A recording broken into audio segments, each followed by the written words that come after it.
Hi guys, welcome to I dream. నేను మీ చాణక్య. మరి RJ కర్ మెడికల్ కాలేజ్లో జరిగిన దుర్ఘటన గురించి కూడా మనం ఎన్నో రకాలుగా ఎన్నో యాంగిల్లో కూడా మాట్లాడుకున్నాం. కానీ లేటెస్ట్ అప్డేట్స్ విషయానికి వస్తే మాత్రం సుప్రీంకోర్టు సుమోటోగా ఈ కేసుని స్వీకరించిన తర్వాత చాలా ప్రాధాన్యత అనేది కూడా సంతరించుకుంది. మరి లేటెస్ట్ అప్డేట్స్ గురించి మనతో మాట్లాడడానికి ప్రియా చౌదరి గారు మనతో పాటు ఉన్నారు. మరి ఆ లేటెస్ట్ అప్డేట్స్ ఏంటి, ఎంతవరకు వచ్చింది అనేది ఆవిడ అడిగి తెలుసుకుందాం. Hi ma'am. మరి లేటెస్ట్ అప్డేట్స్ ఈ విషయంలో ఏం జరుగుతుంది? మరి సుమోటోగా స్వీకరించింది మరియు సుప్రీంకోర్టు స్వీకరించిన తర్వాత ఆ హీరింగ్ అనేది కూడా ఈరోజు మార్నింగ్ అనేది కూడా మనం చూసాము. మరి ఆ లేటెస్ట్ అప్డేట్స్ ఏంటి? ఆ బెంగాల్ ప్రభుత్వానికి మరి చంద్రచూడ్ గారు విసిరిన సవాళ్ళు కానీ ఆ ప్రశ్నల వర్షం ఏంటో మీరు చెప్తే ఇంకా బాగుంటుంది. నేను కూడా యాక్చువల్గా ఏ ఇష్యూ ఒకటి ఇలాంటి ఇప్పుడు సంఘటన జరిగినప్పుడు నేను ఒకటేసారి స్పందిస్తాను. నేను మళ్ళీ మళ్ళీ మాట్లాడను. కానీ దీని మీద మాట్లాడడానికి కారణం ఏంటంటే, ఆడపిల్లల యొక్క దుస్థితి ఇవాళ బయట మనం చదువుల కోసమని పంపిస్తే ఎంత దయనీయంగా ఉందో ప్రతి ఒక్క పేరెంట్ తెలుసుకోవాలి. ఓకే, ఇక్కడ బాధ్యతారాహిత్యం ఎవరిది ఉంది చెప్పండి? ఇవాళ ఆ ఆ ఆ వెస్ట్ బెంగాల్లో ఉన్నటువంటి ఆ మెడికల్ కాలేజ్, ఆ కాలేజ్లో ఎన్నో సంవత్సరాల నుంచి దారుణాలు జరుగుతున్నాయి.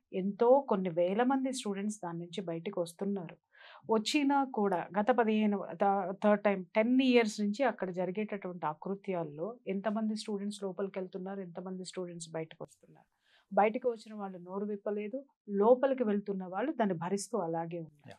కానీ ఈరోజు జరిగినటువంటి దుర్ఘటన ద్వారానైనా ఈ విషయాలు, అంటే దేశవ్యాప్తంగా కూడా జరుగుతున్నటువంటి విషయాల్ని మనం మాట్లాడుకోవాల్సిన అవసరము, నాకు పేరెంట్స్కి వివరించాల్సినటువంటి అవకాశం వచ్చింది కాబట్టి నేను ఈ విషయం గురించి మళ్ళీ మళ్ళీ మాట్లాడుతున్నాను. ఈరోజు నిజంగా సుప్రీంకోర్టు ఇచ్చిన ఫస్ట్ వేసిన క్వశ్చన్ ఏంటి అని అంటే, ఆ అమ్మాయి చనిపోయిన తరువాత పోస్ట్ మార్టం అయినటువంటి వెంటనే ఎన్ని గంటలకు?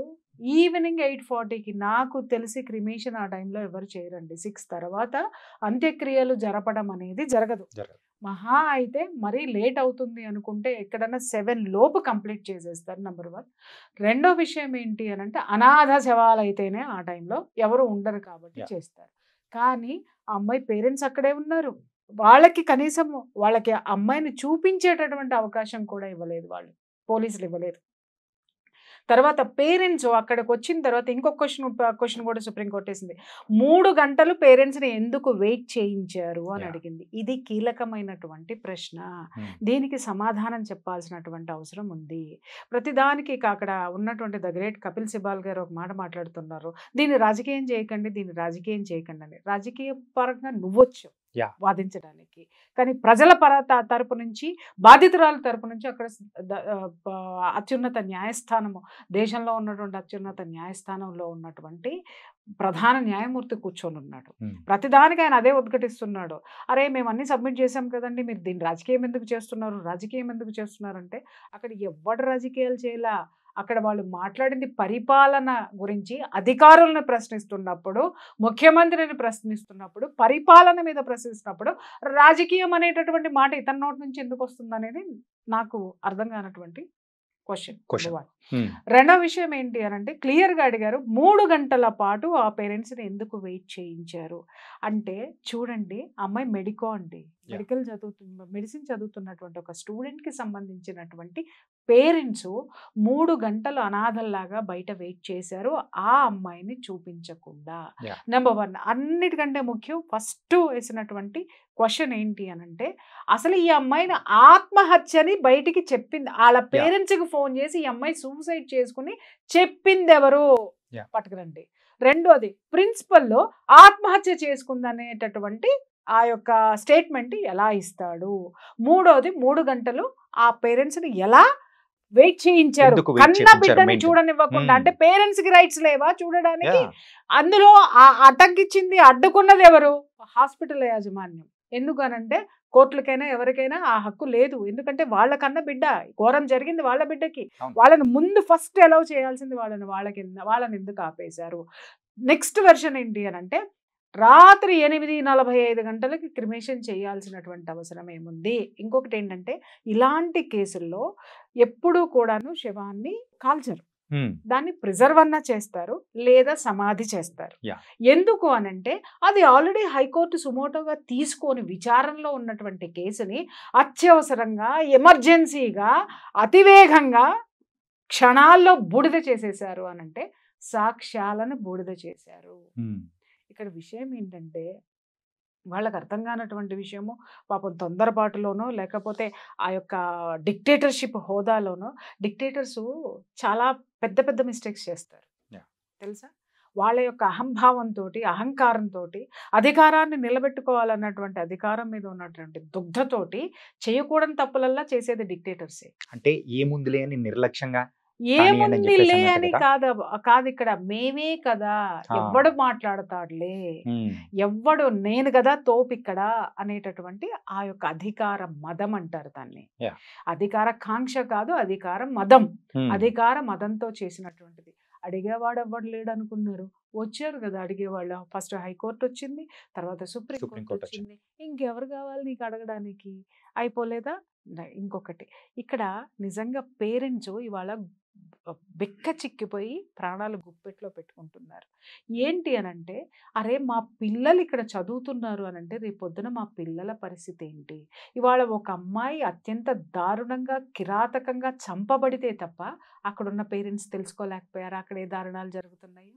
అక్కడ అసలు జనాలకు ఎవరికి తెలియదు అక్కడ ఏం జరుగుతున్నాయో. అక్కడ జరుగుతున్నాయని తెలిసినా కూడా ఆ కాలేజ్లో సీటు వచ్చినా కూడా అక్కడే చదివించారంటే గతి లేక చదివించారా, లేకపోతే మాకేం కాదు అనేటటువంటి భరోసాతోటి, లేదా ఏదో సామెత ఉంది నలుగురిలో నారాయణ గుంపులో గోవింద, పిల్లల్ని మీరు కూడా అలాగే ఉండండి, ఏదో ఒకటి చదువుకుని బయటకు వచ్చేసేయండి, చదువుకుని మీరు వైద్యం అయితే చేసేసేయండి, బతుకుంటే వైద్యం చేయండి, లేకపోతే బతకపోతే ఇలాగే మీరు వైద్యం చేయించుకోండి పోండి అని పేరెంట్స్ పంపించారా? ఇక్కడ అర్థం కాని సుప్రీంకోర్టు అడిగినటువంటి కీలకమైనటువంటి విషయంలో ఈ పాయింట్ నాకు అర్థమైంది. పేరెంట్స్ ఎలా వదిలేశారు? ఇన్ని అకృత్యాలు జరుగుతున్నాయి అక్కడని ఎవరికి తెలియదా? ఇదే ఫస్ట్ టైమా? ఆ అమ్మాయి మాట్లాడితేనే వచ్చిందా? ఆ అమ్మాయి ఎన్ని గొంతుకలు ఇలా నులిమేశారు? ఇది చెప్పండి నాకు ఫస్ట్, మనం ఆలోచించాల్సినటువంటి. అండ్ ఇంకొకటి ఏంటంటే ఈ ఆర్జీకర్ అంటే ప్రీవియస్ హిస్టరీ అనేది కూడా చూసుకుంటే మనం 2001 నుంచి ఇలాంటి మరణాలు, మిస్టరీ మరణాలు కూడా చాలా వరకు జరిగిన రికార్డ్స్ కూడా 23 సంవత్సరాల నుంచి జరుగుతుంటే నోరు విప్పనటువంటి జనాన్ని చూసి మనం జాలిపడాలా, లేకపోతే అధికారం చెలాయిస్తూ ఈ దాష్టీకాల్ని పెంచి పోషిస్తున్నటువంటి ద గ్రేట్ పొలిటీషియన్స్ ని మనం ఈ ఉరిశిక్ష ఎవరికి వేయాలి? కానీ ఇవాళ ఒక ఆడపిల్ల అత్యంత దయనీయంగా వీళ్ళ యొక్క ఒకళ్ళ నిర్లక్ష్యము, మరొకళ్ళ దౌర్జన్యము, ఈ రెండిటి మధ్య అతి దారుణంగా కిరాతకంగా ఒక ఆడపిల్ల బలైపోలేదా? సో ఈ ప్రశ్నలన్నిటికీ రేపొద్దున ఆ ప్రభుత్వం సమాధానం చెప్పాల్సినటువంటి అవసరం ఎంతైనా ఉంది. అంటే ఇదే కాకుండా మీరు ఇందాక చెప్పిన పాయింట్ లో ఈవినింగ్ 8:30 కల్లా క్రిమేషన్ అనేది చేసేసారు.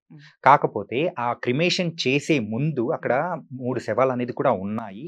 సో అంత ఎమర్జెన్సీగా చేయాల్సిన అవసరం ఏముంది అని చెప్పి అంటే వాళ్ళ డాడ్ చెప్పారు. ఎగ్జాక్ట్లీ సుప్రీంకోర్టు కూడా దాన్ని పాయింట్ తీసుకున్నారు.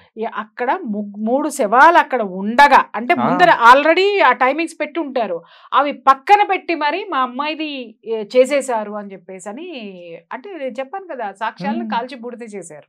కాల్చి బూడిద చేయడానికి ఆ కమిషన్ దాన్ని వాడుకున్నారు అనమాట. అక్కడ జరిగినటువంటి విషయం అది. అడిగేవాడు ఎవ్వడు లేడనుకున్నాడు, వస్తాడు భగవంతుడికి ఏదో ఒక రూపంలో వస్తాడు. మనం అదే మాట్లాడుకుంటున్నాం. ఇంకొక విషయం ఏంటంటే ఎఫ్ఐఆర్ ఎప్పుడు నమోదైంది, అసలు ఎప్పుడు నమోదవ్వాలి, ఎఫ్ఐఆర్ ఎప్పుడు నమోదు, ఎప్పుడైతే ఆ అమ్మాయి రక్తపు మడుగులో ఉందో ఆ నిమిషానే కంప్లైంట్ ఎక్కడి నుంచి వెళ్ళాలి? ఆ కాలేజ్ ప్రిన్సిపల్ నుంచి వెళ్ళాలి. ఓకే, వాడిచ్చిన దిక్కుమాలిన స్టేట్మెంట్ ఏమి ఇచ్చాడు? సూసైడ్ చేసుకుందని ఇచ్చాడు. అంటే జనాలంతా ఎర్రి పుష్పాల, నాకు అర్థం కాక అడుగుతాను. వాడు చెప్పాల్సింది చెప్పాడు, జనం నమ్మేస్తారు. అంటే ఇలాంటివి ఎన్ని నమ్మించారో ఇన్ని సంవత్సరాలు, 23 సంవత్సరాల నుంచి ఎన్ని వేల మంది, ఎన్ని వందల మంది యొక్క దాష్టీకాలను నమ్మించారో. అక్కడ ఆర్గాన్స్ ట్రాఫికింగ్ జరుగుతుంది అనేది ఒక భయంకరమైనటువంటి వాస్తవం. మరి ఇన్ని జరుగుతుంటే నాకు అర్థం కాలేదు, ఈ సోకాల్డ్ మేధావులందరూ ఎవరన్నా డైట్ గురించి ఎవరన్నా మాట్లాడుతున్నారంటే పుంకాలుగా దిగిపోయి బ్యాచ్లు దిగిపోయి వారాల తరబడి డిస్కషన్లు పెట్టి వాళ్ళ జీవితాలు నాశనం భోజనం చేసి అవతల వారేస్తారు.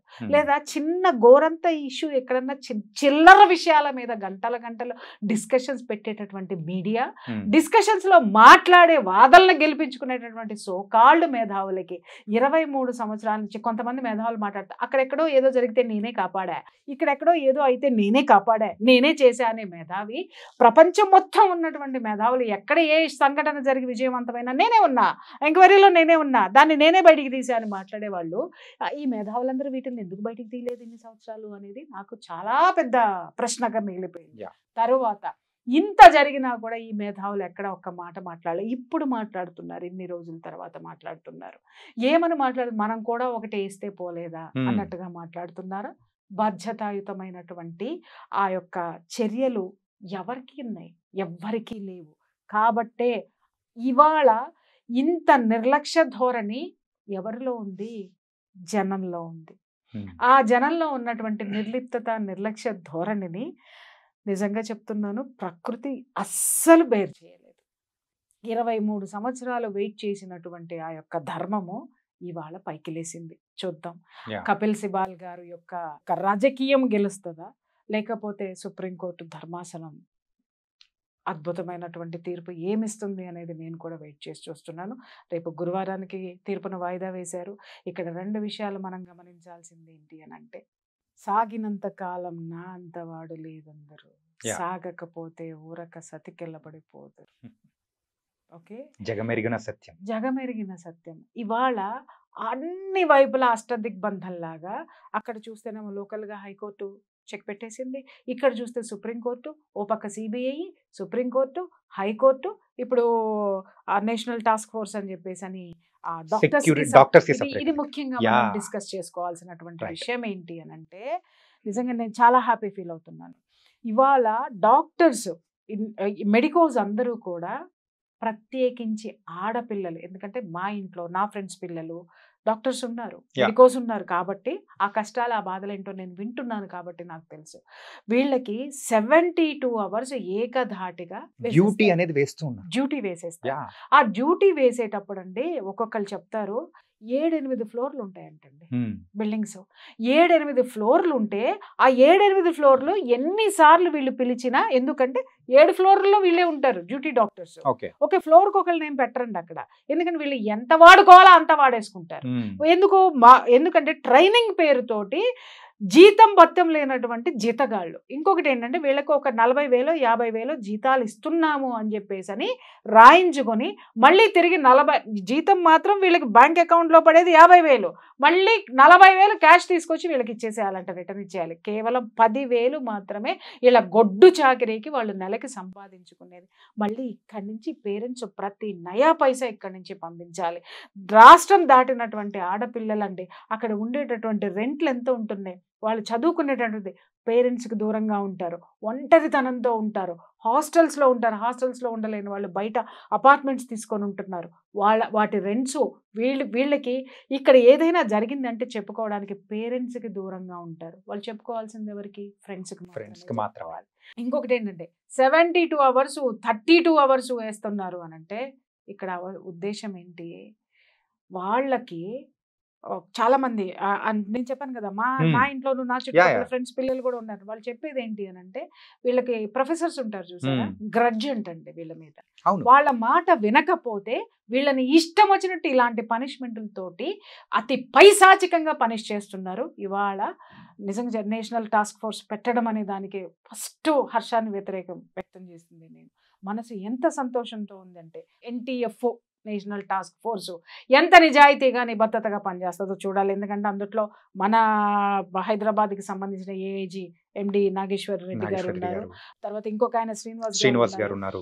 సో వీళ్ళు తెలుగు వాళ్ళే, మన వాళ్ళు, మన పిల్లల్ని, మన ఆడపిల్లలకి సంబంధించి, ఎందుకంటే వీళ్ళకి ప్రైవేట్ హాస్పిటల్స్ ఉన్నాయి, ఒక ఆయన ప్రభుత్వం దాంట్లో చేస్తున్నాడు, ఒక ఆయనకి కార్పొరేట్ హాస్పిటల్ ఉంది. కానీ వీళ్ళు కనీసం ఒక బాధ్యతని, ఇవాళ వీళ్ళ మీద పెట్టినటువంటి బాధ్యత ప్రభుత్వంలో వీళ్ళకి ఇచ్చిన పదవి కాదండి, కొన్ని వేల మంది మెడికోల యొక్క జీవితాలు, ఆడపిల్లల మాన ప్రాణాలు ఇవాళ వాటి యొక్క భద్రతకి సంబంధించినటువంటి అంశం వీళ్ళ చేతుల్లో ఉంది. అది వీళ్ళు చాలా గుర్తించి బాధ్యతాయుతంగా చేయాల్సినటువంటి అవసరం అయితే ఈరోజు చాలా ఉంది. నిజంగా వాళ్ళకి పెట్టే టార్చర్లు ఏంటి అని అంటే, వీళ్ళు వాష్రూమ్స్ ఉండవు సరిగ్గా. అవును. ఎంత భయంకరమైన విషయం. డే అండ్ నైట్ అండి వాళ్ళు డ్యూటీలు చేస్తున్నప్పుడు వాటర్ తాగితే వాష్రూమ్కి ఎక్కడ వెళ్ళాల్సి వస్తుందోనని వీళ్ళు గొంతు మాత్రమే తడుపుకుంటారు తప్ప సఫిషియంట్ మనకి చెప్తారు మళ్ళీ వీళ్ళు రోజుకి ఇన్ని లీటర్ల వాటర్ తాగండి, టైంకి అన్నం తినండి, సన్లైట్కి ఉండండి, ఇంకొకటి ఉండండి. నేను అడుగుతున్నానండి ఈ మెడికోస్ అందరినీ పాపం అడగండి సన్లైట్ అంటే ఏంటో వాళ్ళకి తెలిసేమో. ఎందుకంటే డే అండ్ నైట్ డ్యూటీలు వేస్తారు. ఆ తర్వాత డే ఎలా ఉంటుందో నైట్ ఎలా ఉంటుందో తెలియక సొలసి పడిపోతారు. నేను ఇట్లాగే మా ఫ్రెండ్ వాళ్ళ పాపను అడిగాను అనమాట. ఏమ్మా నీకు అసలు ఎంత చక్కగా ఉండే పిల్ల ఎలా అయిపోయిందో ఏంటి నాన్న అంటే, ఆంటీ అక్కడ ఉన్న వంట మనిషి అతి భయంకరంగా పెడుతుంది మాకు.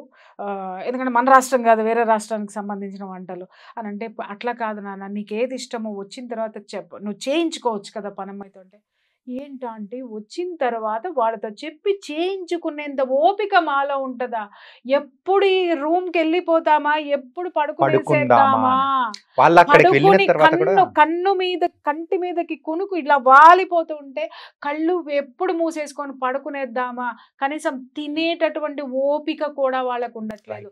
బలమైనటువంటి ఆహారాలు ఏం తీసుకోవాలో మనకి సజెషన్ ఇస్తారు, కానీ వాళ్ళకి ఆ వెసులుబాటు లేదు. సరైన ఆహారం లేదు, నిద్రలు లేవు, వాళ్ళకి సంబంధించినటువంటి ఆ యొక్క ఫెసిలిటీస్ లేవు. ఆడపిల్లలు వాళ్ళ చిత్రవద ఎవరైనా అనుభవిస్తున్నారంటే మెడికోస్. అండ్ ఫస్ట్ ఇయర్ లో మీరు చెప్పినట్టు ఆ ఫస్ట్ ఇయర్ లో ఉన్నంత నరకం మరి ఎక్కడా ఉండదండి. మొదలు పెడితే వీళ్ళు ఎన్ని సంవత్సరాలు చదువుతారో ఈ ఫస్ట్ ఇయర్ తర్వాత పీజీ తర్వాత దాంట్లో స్పెషలైజేషన్ తర్వాత సూపర్ స్పెషలైజేషన్, దాని తర్వాత పిహెచ్డీలు, దాని తర్వాత డాక్టరేట్లు, ఏది ఉన్నా వీళ్ళ బతుకు ఇట్లనే గడిచిపోతుంది. చూద్దాము ఈ సంఘటనతోటైనా వీళ్ళకి ఒక మంచి భవిష్యత్తు రావాలని మాత్రం ఆకాంక్షిద్దాం. కానీ ఒక డాక్టర్ గా అయితే నేను ఒక వేరే వాళ్ళతో మాట్లాడినప్పుడు డాక్టర్స్ చెప్తున్నది ఏంటంటే మా సెక్యూరిటీ పర్పస్ గా ఒక యాక్ట్ అనేది తీసుకొని వస్తే చాలు అని వాళ్ళు అడుగుతున్నారు. ఒక్కటే తప్ప నేను ఏం అడగట్లేదు. అంటే ఇక్కడ రెండు both sides of the coin ఉన్నాయి. ఇక్కడ దయచేసి మీరు ఎవరు ఏమనుకోవద్దండి, మాట్లాడుతున్నాను. చాలా గవర్నమెంట్ హాస్పిటల్స్ లో నేనే డాక్టర్స్ ని రిక్వెస్ట్ చేసి ఆ తర్వాత నా వల్ల కాక అరచిన క్షణాలు ఉన్నాయి. ఈ పేషెంట్స్ వస్తూ ఉంటారు, విపరీతంగా ఎమర్జెన్సీ కేసులు వస్తే నిర్లక్ష్యం చేసినటువంటి గవర్నమెంట్ డాక్టర్స్ ఉన్నారు. ప్రైవేట్ హాస్పిటల్స్ లో ఇది జరగదు, ఎందుకంటే వాళ్ళకి డబ్బు కావాలి, అటెన్షన్ కావాలి, అన్ని కావాలి. కానీ ఇక్కడ నిర్లక్ష్యం చేసినటువంటి డాక్టర్స్ ని కూడా నేను చూశాను. కానీ నిబద్ధతగా పనిచేసేటటువంటి డాక్టర్స్ మీద దౌర్జన్యం చేయటాన్ని మాత్రం నేను ఎప్పటికీ ఖండిస్తాను. ఎందుకంటే డాక్టర్ లేకపోతే నీ ప్రాణం ఎక్కడుందయ్యా? డాక్టర్ కాపాడకపోతే మనం లేము. డాక్టర్ ఈజ్ భూమి మీద ఉన్నటువంటి దేవుడితోటి నేను పోలుస్తాను. నేనైతే మాత్రం అందరూ అదే పోలుస్తారు. అటువంటి డాక్టర్స్ని మనం పూజించవలసినటువంటి డాక్టర్స్ కూడా అలా చేయొద్దు పేషెంట్ల పట్ల. అలాగే ఎవరైతే ఉన్నారో వాళ్ళ మీద దౌర్జన్యాలు అనేవి మాత్రం నిజంగా బిక్కుబిక్కుమంటూ వాళ్ళ చేతులు ప్రాణాలు గుప్పెట్లో పెట్టుకుని ఉండాల్సినటువంటి పరిస్థితులు. వీటన్నిటి నుంచి బయటకు వచ్చి ఒక మంచి వాతావరణము, ఆరోగ్యకరమైనటువంటి వాతావరణము ఈ ఆరోగ్యశాలల్లో ఉండాలని మాత్రం మనస్ఫూర్తిగా కోరుకుంటున్నాను. సో నిజంగా thank you so much ma'am. Updates ఎంత క్లియర్గా అండ్ మన తెలుగు ప్రేక్షకులకు కూడా అర్థమయ్యేటట్టు చాలా క్లారిటీగా చెప్పేశారు. Thank you so much. So అది గైస్, మరి అప్డేట్స్ ఏంటో మనకు అర్థమైపోయింది కదా. సుప్రీంకోర్టు ఎన్నో కీలకమైన వ్యాఖ్యలు అనేది కూడా చేసింది అని దీని హీరింగ్ అనేది కూడా మరి గురువారం రోజు కూడా ఉండబోతుంది. మళ్ళీ మరొక ఇంటర్వ్యూతో మళ్ళీ కలుద్దాం. అందరికీ take care. This is your Chanakya. See you.